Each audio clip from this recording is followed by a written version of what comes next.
A lot has already been said about the Hindenburg research report on the Adani Group.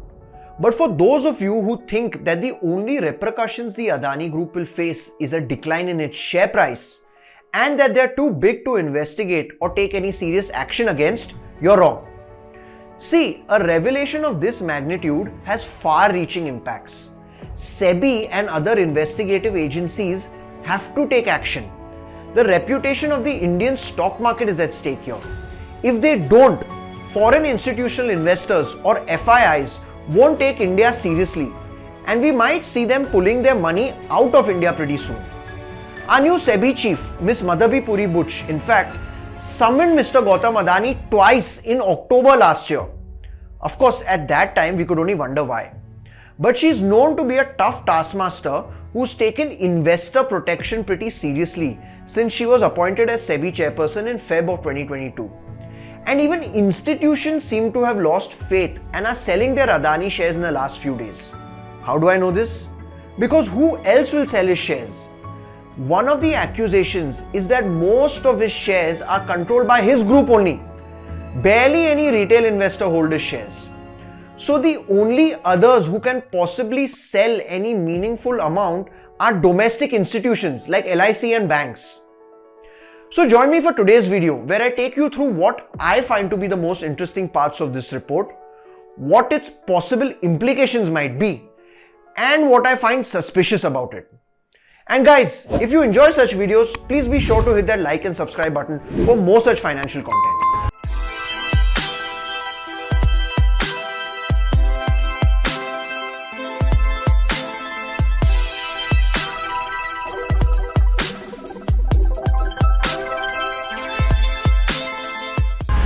First, let's start off with the credibility of the report even before we get into its scathing details. Hindenburg Research is a US-based investment research and shareholder activism firm that specializes in forensic financial research. You know, the kind that combines accounting with investigation and mostly identifies criminal financial activity. The group has exposed quite a few financial scandals in the US, which has led to big firms winding up their operations or getting delisted from the stock market as well. In the case of the Adani expose, the Hindenburg Group said the findings of their 140-page report was based on a 2-year-long investigation, and they spoke with dozens of individuals, including former senior executives of the Adani Group. They reviewed thousands of documents, which includes downloading the entire Mauritius corporate registry where Adani is suspected of having shell companies, and they even conducted site visits in almost half dozen countries. But perhaps the ultimate endorsement of the report came through a tweet by billionaire investor Bill Ackman, who said it was highly credible and extremely well researched. So that being said, let's get into the bits that I find to be the most intriguing. A laundry list of allegations were made, including stock price manipulation, accounting fraud, corruption, money laundering, tax evasion, setting up of dummy accounts, and many more. But I'm going to discuss the 5 most interesting points. Let's get straight into it. Number 1 is what the Hindenburg research claims as brazen stock price manipulation, in which they say that the share price of 7 key listed companies of the Adani Group has spiked 819% in the last 3 years, which has catapulted Mr. Gautam Adani's personal wealth and made him the 3rd richest man in the world. They say that a majority of all shares held in Adani Group firms, more than 75% in most of the companies, are controlled by the group itself. Firstly, that in itself is against SEBI rules and they should be delisted from the stock market. But to hide that fact, the Adani Group has set up dummy companies in offshore locations, and these dummy companies own a good portion of those shares. So when you control so much shareholding in a company, it's easy to create artificial demand for those shares and pump up its prices, which is exactly what has led to the inflated prices of the Adani Group stocks. And then they have pledged their shares, which now have inflated prices, to get big loans from banks. So it's basically a house of cards waiting to fall apart. So alleges the Hindenburg report. Number 2 is the accounting fraud that the Hindenburg Group alleges. They listed one particular transaction where Adani Enterprises, the flagship company of the Adani Group, didn't want to show a big loss in its book. So to hide this, they transferred the loss-making asset from their balance sheet through one of their subsidiary companies to a private company controlled by them. They then declared the loss in this private company. But no one is going to notice a loss in a private company as opposed to Adani Enterprises, which is listed on the stock market and whose every transaction needs to be disclosed to the public. Number 3 is the people they hire to authorize their accounts, their auditors. The auditor of the two biggest Adani firms, Adani Enterprises and Adani Gas, is a tiny firm called Shah Dhanderia, which doesn't even have a website.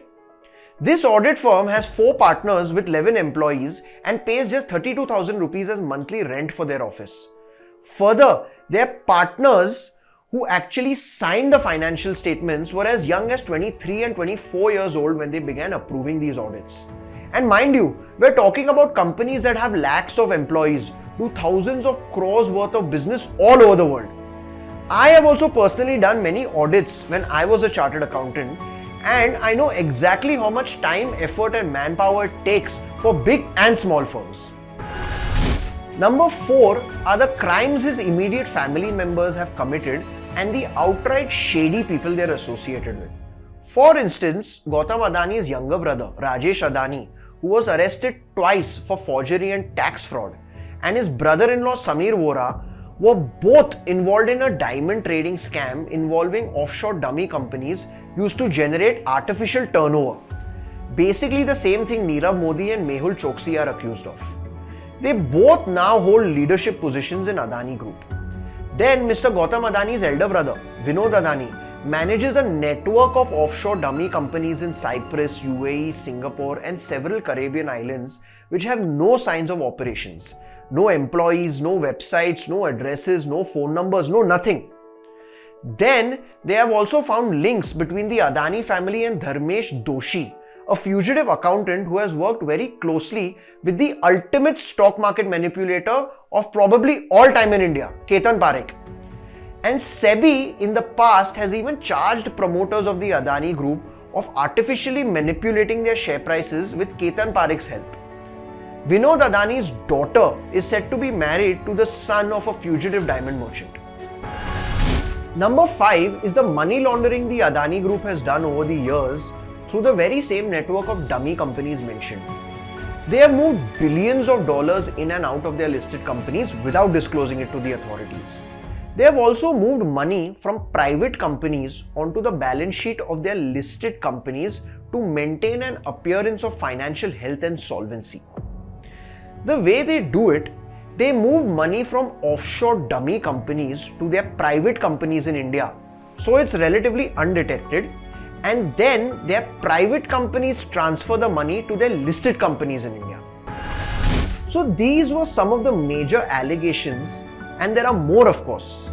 And at the end, the Hindenburg report says they have included 88 questions which they would like Mr. Gautam Adani to address, which actually should be easy for him if he is as transparent as he claims.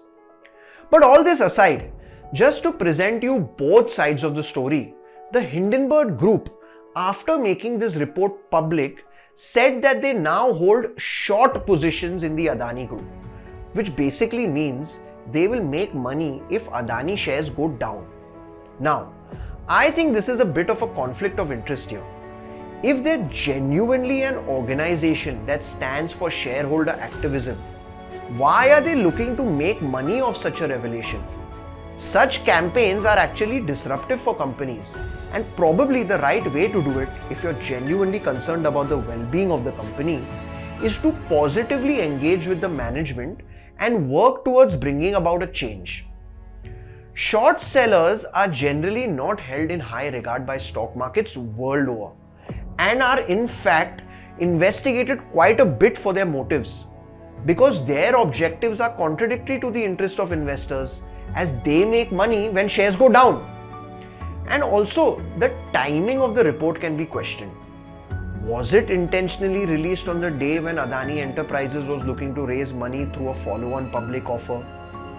which just happened to be the biggest in Indian history at 20,000 crores. Obviously, if this FPO flopped, the sentiment of the investors would become much more negative than just any other day if this report came out, which would lead to an even bigger fall in Adani shares and more profit for short sellers.